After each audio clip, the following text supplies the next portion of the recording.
بسم الله الرحمن الرحيم.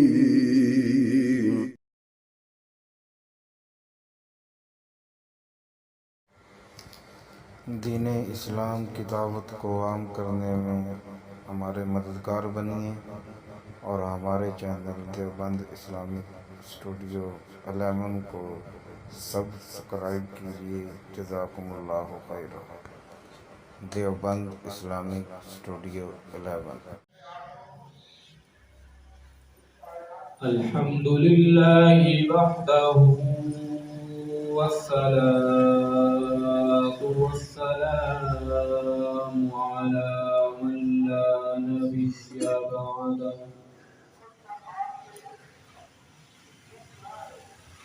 صاحب التاج والمعراج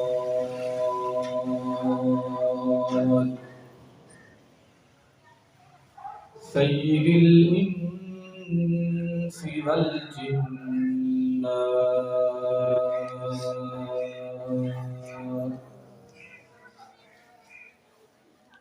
محبوب رب الأرض والسماوات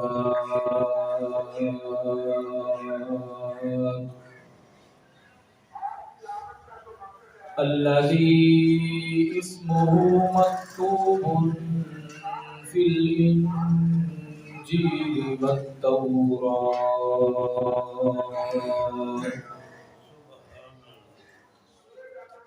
أرسله الله تعالى بالحق بشيرا ونذيرا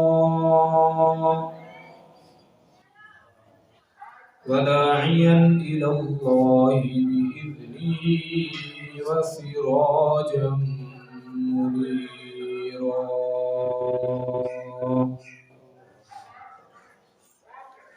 وقال الله تبارك وتعالى في القرآن المجيد والفرقان الحميد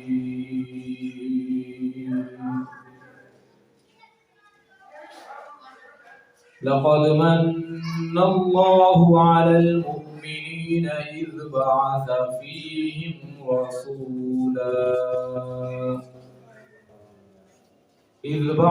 فيهم رسولا من أنفسهم يتلو عليه آياته. وقال الله تبارك وتعالى في القرآن المجيد والفرقان الحميد وإن كانوا من قبل لفي ضلال مبين.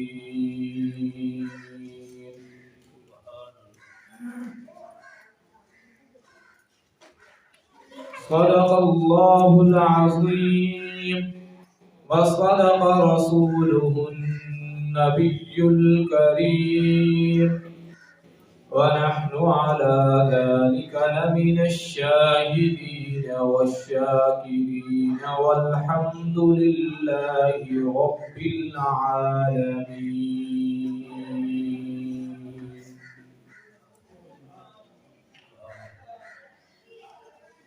حضور آئے تو سر آفرین اشبا گئی دنیا. حضور آئے تو سر آفرین اشبا گئی دنیا. اندھیروں سے نکل کر روشنی میں آ گئی دنیا. بجھے چہروں کا زنگ اترا ستے چہروں پہ نور آیا. حضور آئے تو انسانوں کو جینے کا شعور آیا. تمام حضرات محبت سے عقیدت سے نواز والا درود شریف پڑھیں. اللہم صل علی سیدنا و مولانا محمد وعلی آل سیدنا و مولانا محمد وبارک وسلم ثم صل علیہ.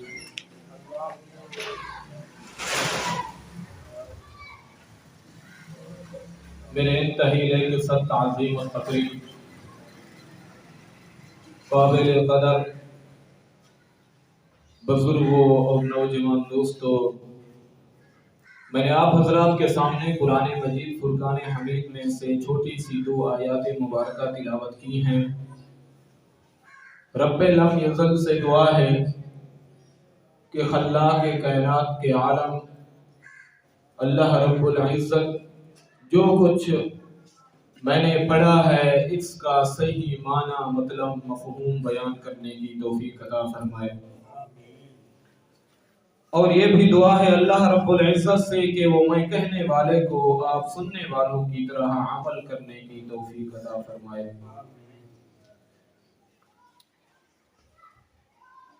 جیسا کہ تمام حضرات کے علم کے اندر ہے، یہ مہینہ ماہ ربیع الاول کا مہینہ ہے۔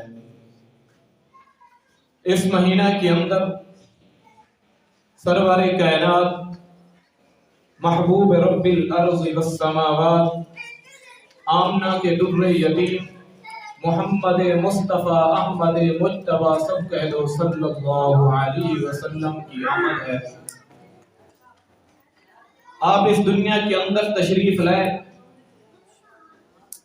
آپ کے آنے سے پہلے اس روئے زمین پر کیا عالم تھا، کیا صورت تھی، کیا جہالت تھی، کیا کفر تھا۔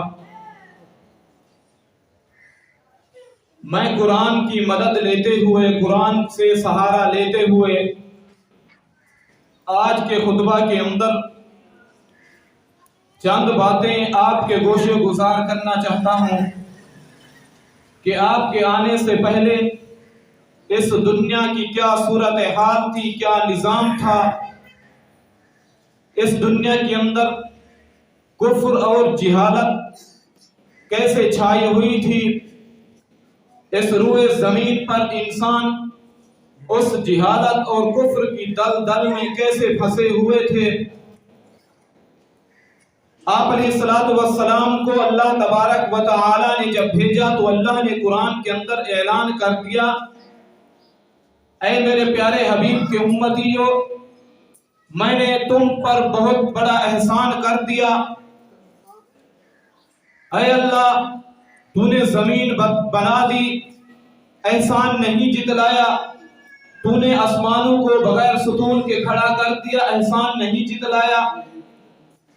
تو نے سمندروں کو، ان کی لہروں کو روم کے بخشی، احسان نہیں جتلایا۔ کس کس تیرے احسان کو بندہ یاد کرے، دور نہ جاؤ۔ اللہ فرماتے ہیں اپنے اوپر، اپنے جسم کے اوپر غور کرو، وفی انفسکم افلا تبصرون، اپنے ہاتھوں کو دیکھو، اپنے چہرے کو دیکھو، اپنی آنکھوں کو دیکھو، اپنے ہونٹ دیکھو، اپنے سارے اعضاء دیکھو، میں نے کیسے تمہیں بنایا۔ لقد خلقنا الانسان فی احسن تقویم، تمہیں خوبصورت کر کے بنایا۔ اللہ فرماتے ہیں احسان نہیں جتلایا۔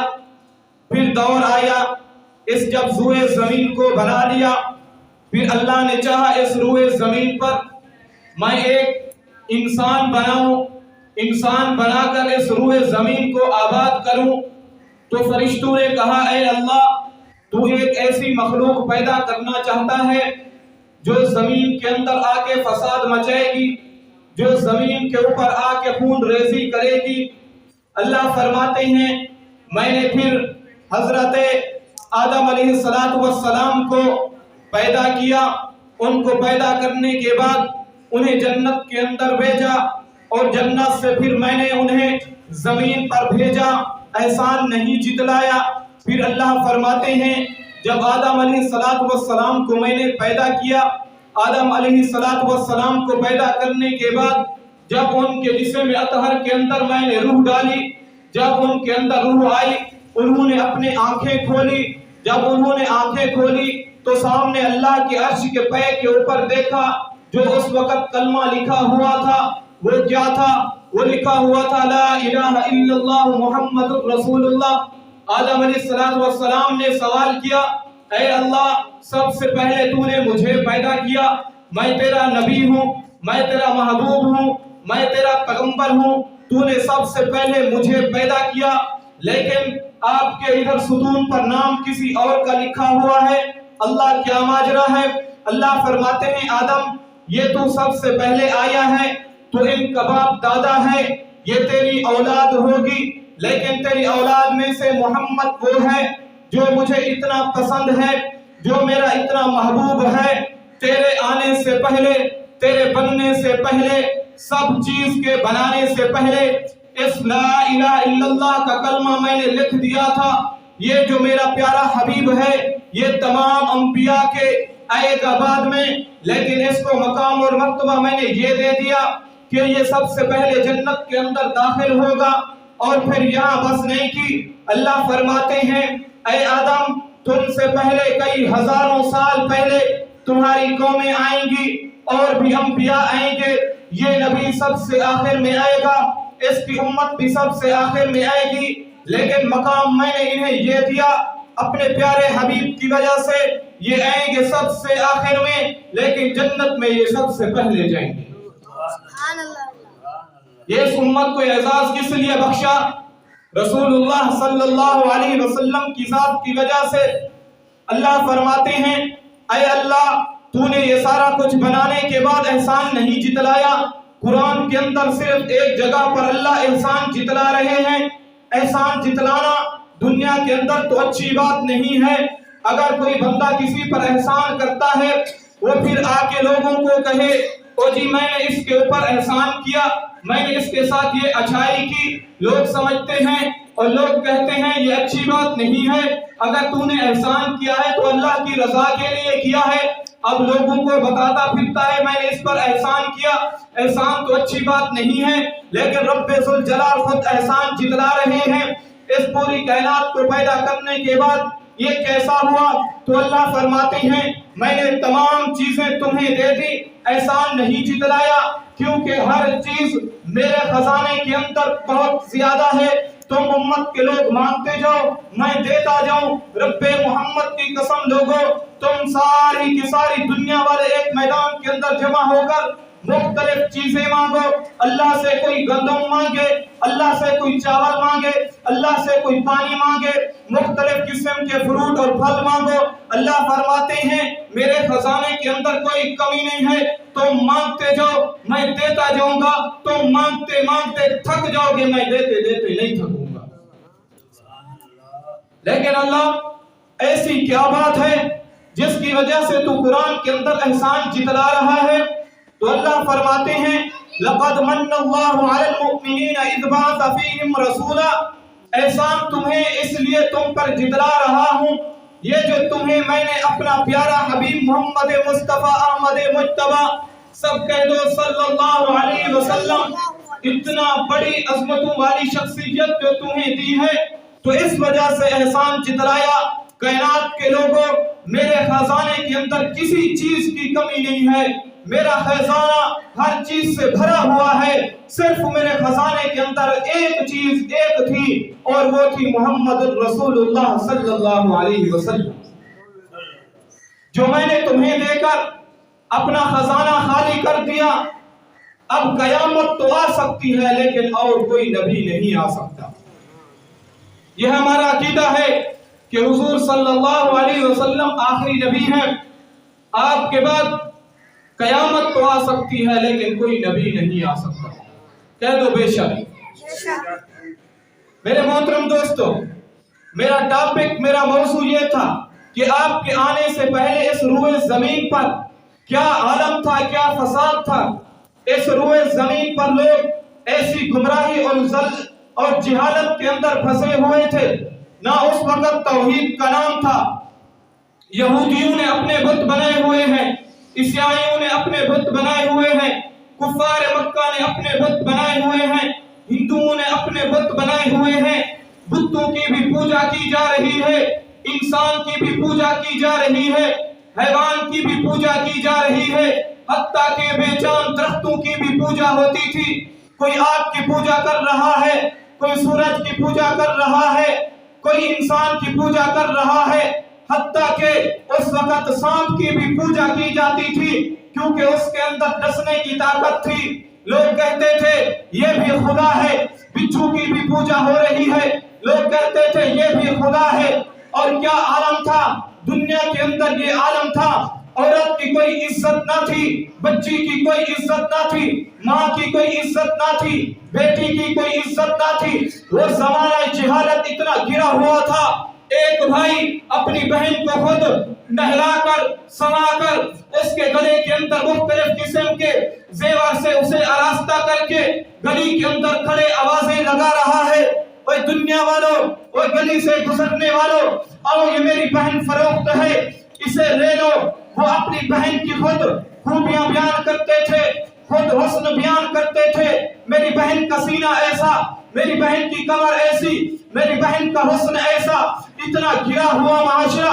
رسول اللہ آئے اور آپ نے آ کر بتایا بہن بیچنے کی چیز نہیں ہے، بہن تو عزت کی چیز ہے، بہن کو تو عزت کے ساتھ گھر کے اندر رکھنے والی چیز ہے۔ میرے پیارے حبیب آئے، عورت کا کیا عالم تھا، قیصر و کسریٰ کے اندر عورت کی منڈیاں لگی کرتی تھی، جیسے ہم آج کل بکری کی منڈیاں لگاتے ہیں، گائے اور بھینس کی منڈیاں لگتی ہیں، عورت کی بھی منڈی لگتی تھی، عورت کو کوئی پوچھنے والا نہ تھا۔ جب دنیا کے اندر کسی عورت کا شوہر فوت ہو جاتا، اس عورت کے ساتھ یہ حشر کیا جاتا، پہلے تو وہ عورت یہ کہتی اس مرد کے ساتھ مجھے بھی ختم کر کے قبر کتاب میں اتر دو، لیکن وہ اس طرح نہیں کرتے تھے، اس عورت کو ایک کمرے کے اندر جمع کر دیتے تھے، ایک کمرے کے اندر بند کر کے 4 مہینے 10 دن جس طرح عورت کی عدت ہوتی ہے، اس عورت کو اس کمرے کے اندر زندہ ایسے سمجھے دفن کر دیا جاتا تھا۔ ایک چھوٹی سی کھڑکی ہوتی، اس کھڑکی سے اس عورت کو جیسے کتے کو کھانا پھینکا جاتا ہے ایسے کھانا پھینکا جاتا تھا، اس کے اندر وہ بیچاری پیشاب بھی کرتی تھی، اس کے اندر بہانا بھی کرتی تھی، 4 مہینے 10 دن ایک کمرے کے اندر رہتی تھی۔ مجھے بتاؤ آج کے دور کے اندر اگر کوئی 2 دن نہ رہے اس کے جسم کا کیا حشر ہوتا تھا۔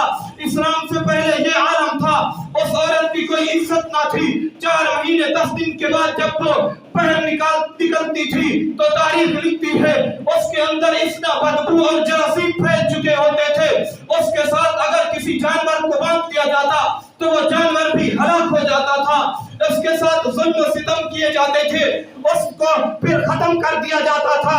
ہر قسم کے ظلم و ستم سے یہ دنیا بھری پڑی تھی۔ اس کو قرآن کہتا ہے وَإِن كَانُوا مِن قَبْلُ لَفِي ضَلَالٍ مُبِينٍ، یہ روئے زمین پر ضلالت اتنا چھائی ہوئی تھی، گمراہی اتنا چھائی ہوئی تھی، اس وقت بتوں کو تراش کر اپنی جیبوں میں رکھا کرتے تھے۔ اللہ کی تو کوئی عبادت نہیں تھی، باقی ہر چیز کو رب مانا جاتا تھا، لیکن اللہ کو رب نہیں مانا جاتا تھا۔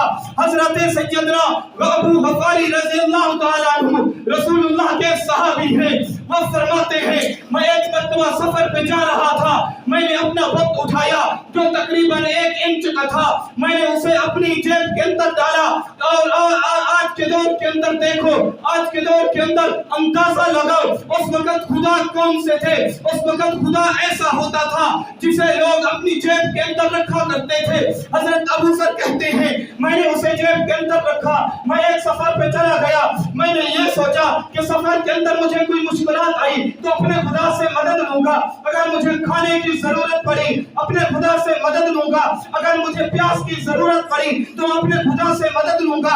وہ کہتے ہیں مجھے ایک جنگل کے اندر پیاس کی شدت سے بڑا زوردار پیاس آئی، مجھے بھوک لگی، میں نے اپنے خدا کو نکالا، ایک جگہ پہ رکھا، میں نے اسے پوچھنا شروع کیا اے میرے خدا مجھے پیاس لگی ہے، مجھے پانی پلا دے، مجھے بھوک لگی ہے، مجھے کھانا کھلا دے۔ پھر کہا دنیا کے اندر لوگ کہتے ہیں اللہ ایسے نہیں دیتا، خدا ایسے نہیں دیتا، کوئی ہیلا بہینا بہانہ کرنا پڑتا ہے، کوئی ہاتھ پاؤں مارنے پڑتے ہیں۔ میں نے کہا میں جنگل کے اندر پھرنے لگا، جنگل کے اندر کوئی درخت ہوگا، کہیں کوئی چشمہ ہوگا، میں پانی پی لوں گا، درخت سے کوئی پھل توڑ کے کھا لوں گا۔ میں پھر کے واپس آیا، مجھے کچھ نہ ملا، لیکن جب میں اپنے اس خدا کے سامنے آیا میں نے دیکھا اس پر پانی پڑا ہوا ہے، میں بڑا حیران ہو گیا۔ میں خدا سے کہنے لگا تو کیسا خدا ہے، تو خود پانی سے نہا رہا ہے، میں بھوک کی وجہ سے مر رہا ہوں، میں پیاس کی وجہ سے بلبلا رہا ہوں، پیاس کی وجہ سے میرا گلا خشک ہو رہا ہے اور تو نہا رہا ہے، تو کیسا خدا ہے، تجھے انسانیت کی کوئی پرواہ نہیں ہے۔ وہ کہتے ہیں میں ایک جگہ چھپ گیا، ایک درخت کے نیچے، ایک درخت کے پیچھے کھڑے ہو کر دیکھنے لگا، میں نے دیکھا ایک لومڑی آتی ہے، ایک بندر آتا ہے اور آ کے اس خدا پر پیشاب کرنے لگتا ہے۔ میں بڑا پریشان ہو گیا، میرے دل پہ چوٹ لگی، یہ کیسا خدا ہے جو ایک گندے قطرے سے اپنی حفاظت نہیں کر سکتا؟ یہ میری حفاظت کیسے کرے گا؟ یہ مجھے کیسے کھانا دے گا؟ یہ مجھے کیسے پانی پلائے گا؟ میرے دل پہ چوٹ لگی۔ ادھر سے رسول اللہ صلی اللہ علیہ وسلم نبوت کا دعویٰ کر چکے تھے، نبوت کا اعلان کر چکے تھے۔ میں دوڑ کے مکہ المکرمہ کے اندر گیا، میں رسول اللہ صلی اللہ علیہ وسلم کے ہاتھ پہ جا کے نبوت والے ہاتھ کے اندر اپنا ہاتھ دے کر میں نے کلمہ لا الہ الا اللہ پڑھ کر مسلمان ہوا۔ میں نے جب مسلمان ہوا، مسلمان ہونے کے بعد میں اپنے قبیلہ یمن کے اندر گیا، میں اپنے قبیلہ ابو غفار کے اندر گیا، میں نے لوگوں کو سمجھایا، لوگوں جس بتوں کی ہم پوجا کرتے ہیں یہ تو اپنے آپ کو گندے غلیظ قطرے سے نہیں بچا سکتے، یہ ہمیں کیا کھلائیں گے؟ اور میں تمہیں اس نبی سے ملاتا ہوں جو تمہیں اس محبوب کی، جو تمہیں اس اللہ کی عبادت کا کہے گا۔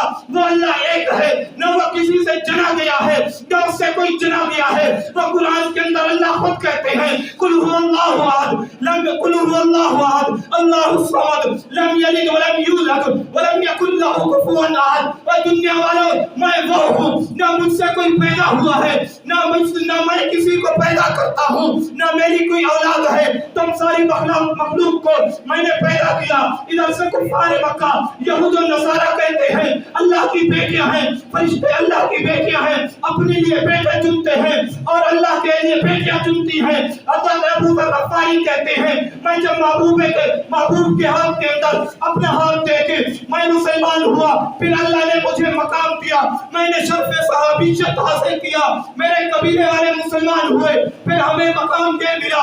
ادھر سے رسول اللہ صلی اللہ علیہ وسلم کو دیکھو، آپ علیہ السلام کی زندگی کو اپنانے والوں کو دیکھو، اللہ نے مقام کیا دیا، اللہ مقام دے دیتے ہیں۔ ادھر دیکھو بلال حبشہ کو دیکھو، اس بلال کو دیکھو جو شکل کا بھی کالا ہے، رسول اللہ کا کلمہ پڑھتا ہے، آپ کی ہاتھ کے اندر بیعت کرتا ہے، نبوت والے ہاتھ کے اندر اپنا ہاتھ دیتا ہے، اللہ مقام دیتے ہیں۔ وہ چلتا زمین پر ہے، اس کے چلنے کی آواز اللہ جنت میں سنائی دیتے ہیں۔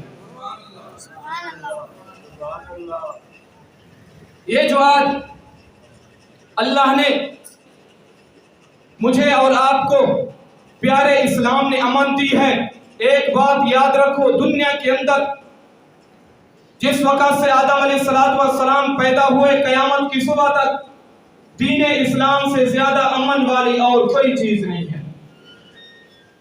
یہ جو بڑی روشن خیالی کے نعرے لگاتے ہیں، یہ بڑے اپنے آپ کو زمین پر امن کہلانے والے، یہ امریکہ، یہ یورپ، یہ خبیث و دعوے کرتے ہیں ہم تو دنیا کے اندر امن چاہتے ہیں۔ وہ کہتے ہیں، ہم تو کہتے ہیں عورت کو اس کا مقام، عورت کو کھلی چھوٹ ملنی چاہیے۔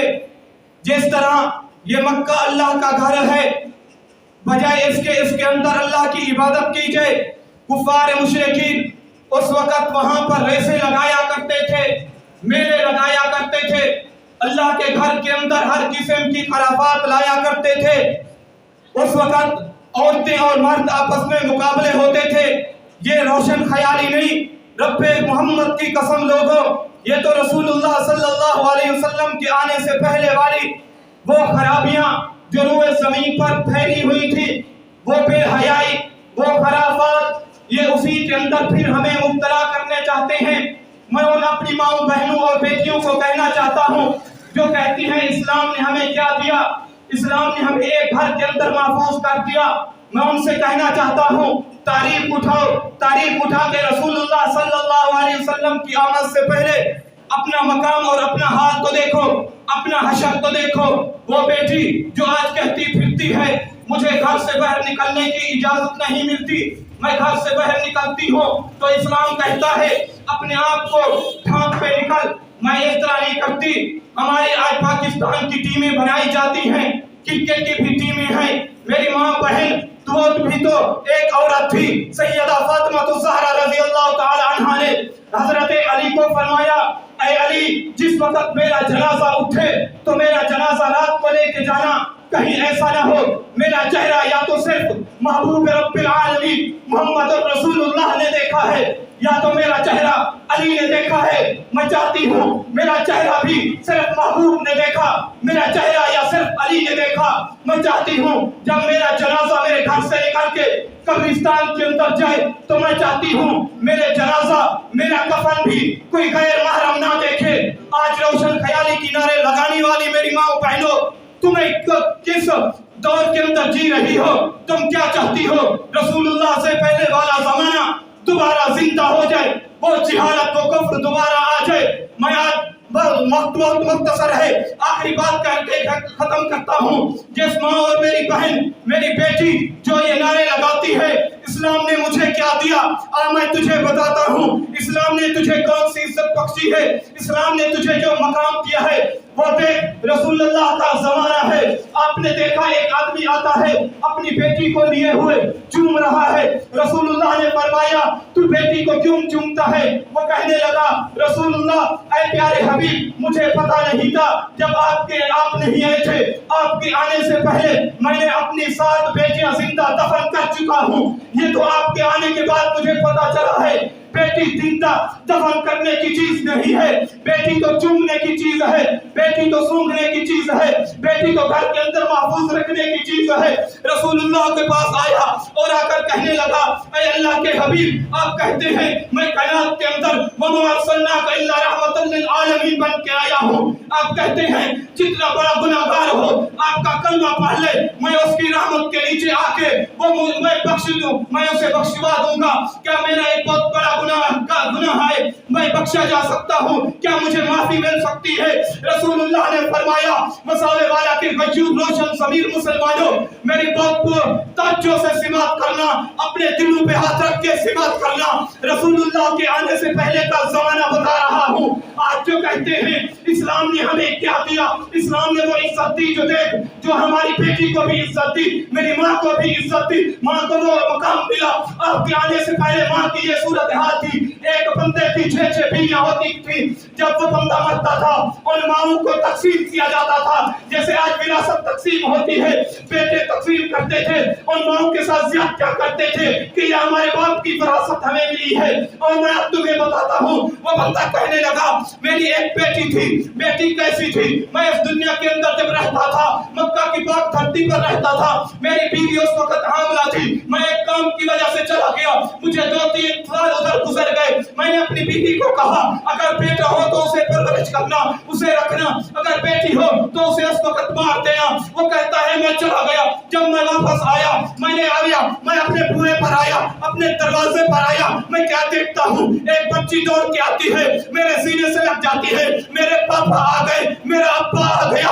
وہ کہتا ہے میں نے اسے اٹھایا، میں نے اسے چومنا شروع کیا، میں نے اسے سونگنا شروع کیا، میں گھر لے کے گیا، میں نے اپنی بیوی سے پوچھا یہ کون ہے؟ بیوی کہنے لگی آپ غصے نہ ہونا، میں آپ کو سچائی بتاتی ہوں، جب آپ چلے گئے تھے میں اکیلی تھی، اللہ نے پھر اس کی پیدائش کی، یہ پیدا ہوئی، میں نے یہ سوچا اسے زندہ رکھوں گی، اس کی پرورش کروں گی، گھر کے اندر میں تنہا تھی کہ ہم 2 ہو کے رہیں گے، لیکن بچی بڑی ہو گئی ہے، اب بچی مجھے ماں کہہ کر پکارتی ہے، اب میرا سینہ اتنا ٹھنڈا ہو چکا ہے، میرے ہاتھوں میں اتنا طاقت نہیں ہے میں اپنی بچی کو زندہ دفن کر دوں۔ وہ کہتا ہے چلو ٹھیک ہے، لیکن وہ اسے جب پتا چلا، جب ابو جہل کو پتا چلتا ہے، ابو جہل نے اسے مکہ کی پاک دھرتی پر پکڑ لیا، اب وہ رسول اللہ کو اپنی یہ ساری کہانی سنا رہا ہے، رسول اللہ کو یہ سارا واقعہ بتا رہا ہے۔ رب کعبہ کی قسم مسالے والا کے لوگوں تاریخ لکھتی ہے صحابہ بھی رو رہے ہیں، رسول اللہ بھی رو رہے ہیں، آپ کی آنکھوں سے آنسو نکل رہے ہیں،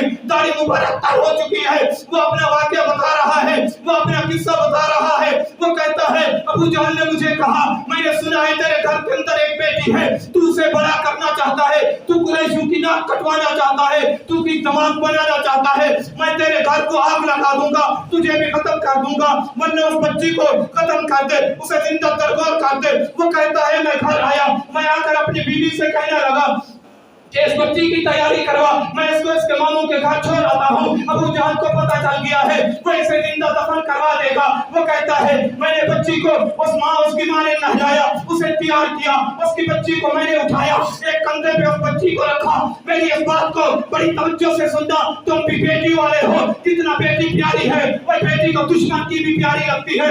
وہ ظالم خود باپ ہو کر کہتا ہے میں نے اپنی بیٹی کو اپنے کندھے پہ رکھا، دوسرے کندھے پر ایک کدال اٹھائی، میں چلا گیا۔ جب میں ایک پہاڑ کے اوپر چڑھا، میں نے ادھر بھی دیکھا، ادھر بھی دیکھا، شمال بھی دیکھا، جنوب بھی دیکھا، مجھے کوئی نہ نظر آیا۔ میں نے گڑھا کھودنا شروع کیا۔ وہ بچی کہتی ہے ابا یہاں پر گڑھا کیوں کھودتے ہو؟ کیا یہاں پانی نکالنا چاہتے ہو؟ یہاں آبادی نہیں ہے، پانی کون پیے گا؟ یہاں گڑھا کیوں کھود رہے ہو؟ وہ بچی آگے آتی تھی، میرے منہ پہ پسینہ ہوتا تھا، وہ بچی اپنے دوپٹے سے میرا پسینہ صاف کرتی تھی۔ وہ کہتا ہے مجھے پھر بھی رحم نہ آیا، میں اس بچی کو پکڑا، جب وہ پورا کھود گیا، جب میں نے وہ پورا کھود لیا، میں نے بچی کو اٹھا کے اندر رکھا۔ جب میں نے بچی کو اندر پھینکا تو بچی رونے لگی، کہنے لگی کوئی ایسا ظالم باپ ہوتا ہے جو اپنی بچی کو اس طرح پھینکے؟ ابا میرے ساتھ مذاق کرتے ہو، ایسی مذاق کوئی کرتا ہے؟ وہ کہتا ہے میں نے ایک پتھر اٹھایا، پتھر اٹھا کے اس بچی کے سینے پہ دے مارا۔ جب اس بچی کے سینے پہ وہ پتھر گیا، اس بچی کی زبان نکل آئی، وہ بچی رونے لگی، اے ابا مجھے چھوڑ دو، میں ساری زندگی جنگلات کے اندر گزار دوں گی، ابا میں تیرے گھر کبھی نہیں آؤں گی، نہ تجھ سے کچھ مانگوں گی، مجھے چھوڑ دے، مجھے دنیا کے اندر رہنے دے، مجھے بتا تو صحیح کس جرم کے بدلے تو مجھے قتل کر رہا ہے، کس جرم کا مجھے یہ بدلہ دیا جا رہا ہے، میں نے ایسا کیا گناہ کیا؟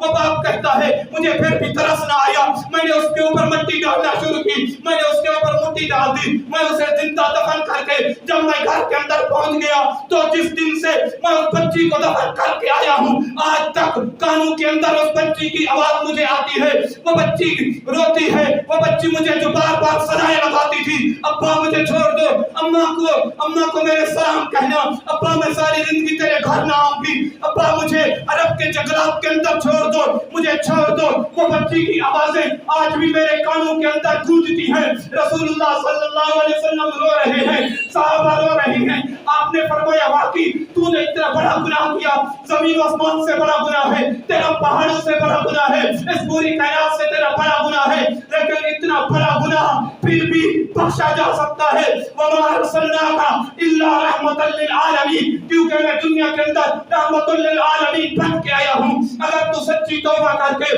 میری رحمت والی چادر کے سائے کے نیچے آ جائے تو رب کعبہ کی قسم میں محمد قیامت کے دن تیرے اتنا بڑا گناہ بھی معاف کروا دوں۔ یہ ہے رسول اللہ صلی اللہ علیہ وسلم کی رحمت ہمارے لیے۔ آپ کے آنے کی آمد، آپ کے آنے سے پہلے کفر، آپ کے آنے سے پہلے جہالت، آپ کے آنے سے پہلے گمراہی اتنا اس روئے زمین پر چھائی ہوئی تھی، اللہ کے سوا باقی ہر چیز کو بت سمجھا جاتا تھا، باقی ہر چیز کی عبادت کی جاتی تھی، صرف عبادت نہیں تھی تو رسول اللہ صلی اللہ علیہ وسلم کے اللہ کی عبادت نہیں تھی، باقی ہر چیز کو رب مانا جاتا تھا۔ آج دنیا کے اندر یہ جو خود روشن ضمیری کے روشن خیالی کے نعرے لگا کے امن امن کر کے وہ خبیث یہ سارا انگریز یہ شروع سے ابو جہل کی نسل آ رہے ہیں، یہ اسلام کے بھی دشمن ہیں، دین کے بھی دشمن ہیں، یہ قرآن کے بھی دشمن ہیں، یہ قرآن والوں کے بھی دشمن ہیں۔ ایک بات میری اپنے ذہنوں کے اندر اپنے دلوں کی کھڑکیوں کو کھول کے لکھ لو، رب محمد کی قسم لوگوں، جتنا بڑا انگریز آ جائے، امریکہ آ جائے، یورپ آ جائے، جتنا بڑا اسرائیل مل کے آ جائے، پوری دنیا مل کر جو قرآن کو مٹانا چاہے گی، قرآن والوں کو مٹانا چاہے گی، رب کعبہ کی قسم آج سے پہلے بہت سارے ایسے خبیث ہیں جنہوں نے دین اسلام کو مٹانا چاہا، جنہوں نے قرآن کو مٹانا چاہا، جنہوں نے علماء کو مٹانا چاہا، اس روئے زمین پر مسلمانوں کو ختم کرنا چاہا۔ میں دعوے سے کہتا ہوں رب کعبہ کی قسم لوگوں، قیامت کی صبح تک یہ قرآن بھی رہے گا اور یہ قرآن والے بھی باقی رہیں گے انشاءاللہ، یہ کبھی ختم نہیں ہوں گے۔ اس دور کے اندر یہ عالم تھا، مالک جو ہے اپنے غلام سے اگر کسی سے کوئی غلطی ہوتی اس غلام کی آنکھوں کو نکالتے تھے، غلام کی آنکھیں نکال کے ادھر تیل ڈال کے یہاں پر ساری رات چراغ جلایا کرتے تھے، اپنے غلاموں کو اس طرح کے عذاب دیا کرتے تھے۔ لیکن رسول اللہ آنے کے بعد آپ نے فرمایا اپنے غلام کے ساتھ غلط سلوک نہ کرو، اپنے غلام کے ساتھ اچھا سلوک کرو۔ اور یہ جو روشن خیالی کے درس دیتے ہیں یہ کبھی علماء کو پکڑ کے لے جاتے ہیں، پڑھے لکھے لوگ جانتے ہیں کیوبا جزیرہ ہے، اس